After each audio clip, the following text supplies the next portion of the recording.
Let's talk about personas. But before we do, I want to clue you into a truth about integrated marketing. The truth is, integrated marketing is easy to say, but it's hard to do.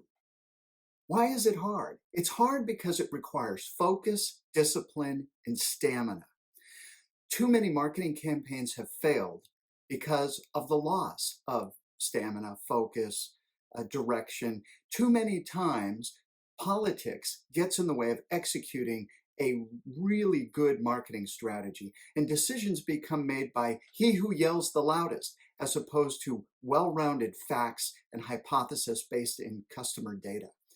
So for that, to stay on track, we need a persona. But where did this notion of a persona come from, and why is it so important? Sometimes it's helpful to look backwards at our history to see where we were from a marketing standpoint in order to understand how marketing works today and where we need to go in the future. So if I were to ask you to define for me what is marketing, many of you would probably list out the commonplace activities that come up. Webcasts, marketing is webcasts, newsletters, sales, podcasts, coupons, etc., etc. And you'd be right. Marketing is the sum of activities coupled together to help sell and promote a product. No problem.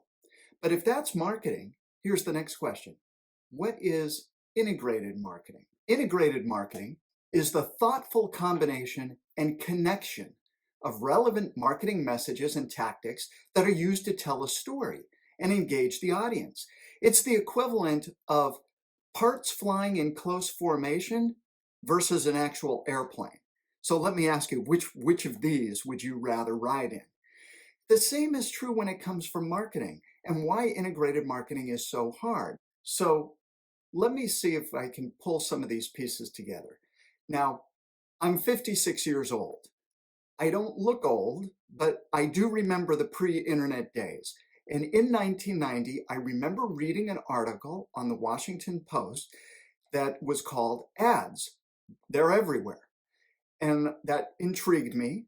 And in reading it, the premise of this article was that the average person in 1990, this is a good 5 or 6 years before the real concept of the internet had any kind of meaning in a marketplace perspective.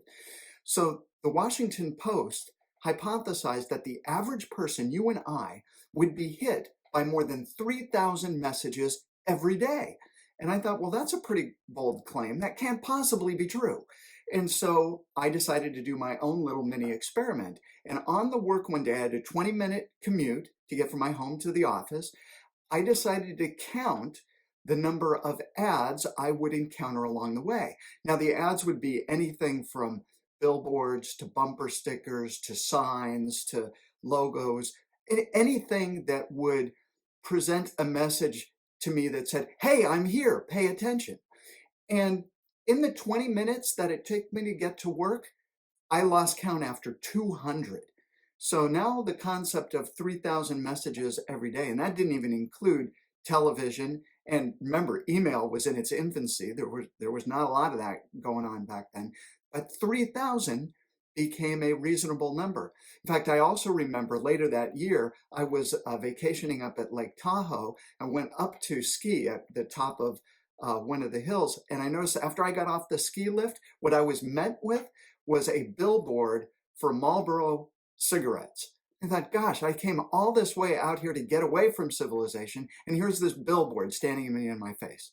So 3,000 messages every day, and here's the punchline. 99% of them were irrelevant. So now let's fast forward to today. How many messages do you think the average person is hit with every day? And in a number of articles that I found over the years, that the number has surpassed 10,000. And that assumes you have a good spam filter. So what does this mean for the given marketer? How do we combat all this noise in the marketplace? What this means is that every single marketing activity, our strategies need to be so focused, so relevant to our target buyers, our target personas, that they can cut through the noise of the clutter to be relevant and be heard. And that, my friends, is why integrated marketing is so hard, because there's such a temptation to try to be all things to all people, to cast your net as wide as possible because of the fear of missing a sale, of missing an opportunity. And so that fear of missing overcomes the need to focus. Oftentimes, I hear this lament, Mike, I know half of my marketing investment is wasted, but I don't know which half.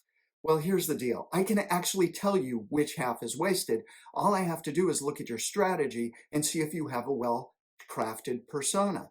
Most of the time, companies don't. And when you don't, it's easy to see where the messages go off track, where the offers are wrong, and where you've just added to confusion in the marketplace. We need a tool to combat that, and that's where the persona fits in. Bear with me for a minute, and let me share how this is relevant for today. So when we go back to World War II, American men went off to war by the thousands, by the hundreds of thousands, and women took up the jobs in the factory. They helped keep our nation running. And even so, because of the dramatic war effort, we've got now women working in the marketplace. There's a lot of focus on what needs to be done, and rationing now becomes commonplace. We needed to ration many of our carefully identified resources, and we need to cut back. And so dreams of family life were put on hold as we navigated through this war process. The war ends in 1945, and all these fighting men and women come home, and they want to resume their interrupted lives.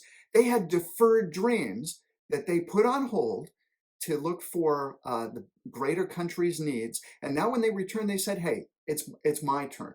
I'm going to get married. I want to have a family. I want to have the life that I want to have because I've given to my country, and now it's time for me to get back. And Americans wanted it all. Out of this, a new hero emerged in American society, and that hero was that of the manufacturer. The goal was to develop more goods in less time, and these heroes were no nonsense, roll up your sleeves people. Here's an example. Take Henry Ford, and Henry Ford would mass produce automobiles, and the saying at the time was, you could have any color you want as long as it's black. And the reason so was having to do with the assembly line, and to mass produce as many of these autos as possible, they couldn't take into account variations of various styles or options. Everything was uniform, and the color was uniform. So you could have any color you wanted as long as it was black. This then led to the notion of mass marketing. This is where mass marketing came from. And it followed the lines of distribution, which were not surprisingly the same lines used for the military, for the war effort. There was a wholesaler selling to a reseller and ultimately to consumer. And these lines of distribution with supply depots for the supply chain was mirroring exactly what we had already set up for the previous 5 years during the war. Coupled with this were advertising blitzes that aim to showcase all the new merchandise available to all. So remember, we have this very hungry population of men, women, and new families who wanted it all. Their dreams were deferred no longer, and they wanted to have all the best items that they had put off. And so they eagerly lined up to purchase these, and they were mass produced and distributed in a uniform way across the country. Let's fast forward again to the 1960s. So now it's 10 years later, and marketing starts to take a little bit of a hold. There's a little bit of a sense that maybe the market isn't quite a uniform market. Maybe there are some differences that people want. And this is where the concept of, in marketing, what's known as the 4 Ps came about. Thinking about product, price, place, and promotion. And there's a formula for adapting these principles in order to bring your product to market, to sell the most, to be the most successful in the market. And because we're still following the roots of mass marketing, the notion of caveat emptor, which is Latin for let the buyer beware, put the obligation on the buyer to make sure that they were buying what they thought that they were buying. The responsibility was on the buyer, not on the manufacturer. The manufacturer just wanted to sell as many goods in uniform fashion as possible, and it was up to the buyer to make sure that they were purchasing the right thing. Now, it wasn't all that difficult because the choices were somewhat limited. Nevertheless, there was a little bit of, shall I say, contempt towards the buyer because we were treated all as a uniform entity. Let's bring forward another 10, 20 years, and we've got other elements of history that now were impacting the profile of the American buyer. So we had all things from Vietnam and people speaking out against the war effort. We had new styles in fashion for women. We had the evolution of punk rock and new types of music, further differentiating and segmenting what was perhaps originally thought of as a homogeneous customer base. We had new technology come into place, and fashion in the 80s continued to be very individualistic. There was lots of variation now coming onto the market. And so Ted Levitt, in his book Marketing Myopia, had this famous quote: "There is no such thing as a growth industry, only consumer needs which may shift at any time." And I would add, and they often do. This became the mantra or the preamble to a new generation of thinking about marketing. So now we come into the 1990s, and we've shifted even further because whereas the marketing landscape started to recognize that there were people who maybe were not homogeneous, but new realities continued to take shape. And there was a new age of what was called the empowered buyer. People choosing what messages they listen to, and people talking back. Now remember, this is long before social media, but word and mouth, other venues via radio or talk shows, other types of forums were starting to come forth where people could actually express an opinion back to the manufacturer. Oh my God, this is a brand new concept now taking firm roots. The family unit has been defined. Dad is no longer the only breadwinner. You can see we're starting to break down some of the stereotypes of what a typical buyer would be. And people would now start to define themselves with groups. And now this led to this notion of niche marketing. Niche marketing is about marketing to subsets of people who behave similarly. And so the notion of caveat emptor was thrown out. A new notion, caveat emptorum, beware of the buyer, now took forth. Now this is huge because the power is shifting from the manufacturer to the consumer. And those manufacturers who did not treat the consumer with respect soon found themselves losing money and in many cases eventually out of business. This leads to today where, and it's cliche to say it, but the internet has changed everything. People are individuals who make their own choices, and the advent of social media meant that you could engage people in a one-on-one perspective. Today, it's all about one-on-one marketing. It's about the personalization and the advent of big data and the analytics that go with it, and all the tools that are being talked about today in advisory boards across industries are all about the power of the individual and personalization, which has dramatically changed the way that we have gone to market. And it didn't just happen. It happened because of the steps that I've walked you through in this brief history lesson. So in summary, we've moved from mass marketing to niche marketing, now to one-on-one marketing. And here's the kicker. If it's all about one thing, it's about the customer, not the product. Those manufacturers who can think in terms of honoring and respecting the consumer as a consumer of one, who have individual needs and wants to be catered to, those manufacturers who understand that and embrace that level of personalizations are the ones that are going to succeed into the future. So what does this mean from a persona perspective? Well, now, as you've seen, it's not a mass market. We're now on one-on-one. But now for marketing, it's a little daunting to say, gee, I have to market to a market of one. That would cripple anybody. So this notion of personas about aligning or grouping people of reasonable background expectations, experiences, problems they're trying to solve is a helpful tool for guidance. So I mentioned earlier that some executives would say, half of my marketing investment is wasted, but I don't know which half. Actually, I can tell you, if you've got a persona that's well crafted and targeted, where you understand what the buyer is trying to do and you have empathy for where the buyer is and where they're going, you are more likely to have a successful marketing campaign and your successful marketing outcome of the investment that you make.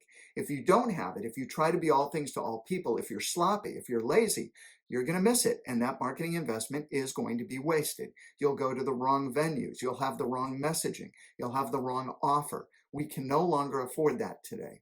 The key to the persona is having empathy for the people we're trying to sell to. And the persona is a tool that will enable that.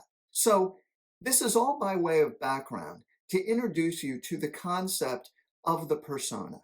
I use a template that is a tool for engaging in discussion within the company to try to understand who these target people are. What type of companies do they work for? What's the profile of the ideal company who would buy your product? And then ultimately, the psychographics. How and why do they think that the way that they do? These are three dimensions of a target persona we as marketers need to understand to be successful. And that's why I've designed this course, to allow us to play with this tool, to challenge our assumptions, and to align and guide our organization to be successful in the marketing programs that it executes. And with that, within this course, I have 10 steps that will guide you and your team through success, and will give you the recipe for doing all of these. I hope you'll join me in my class on personas and how to develop your best persona possible.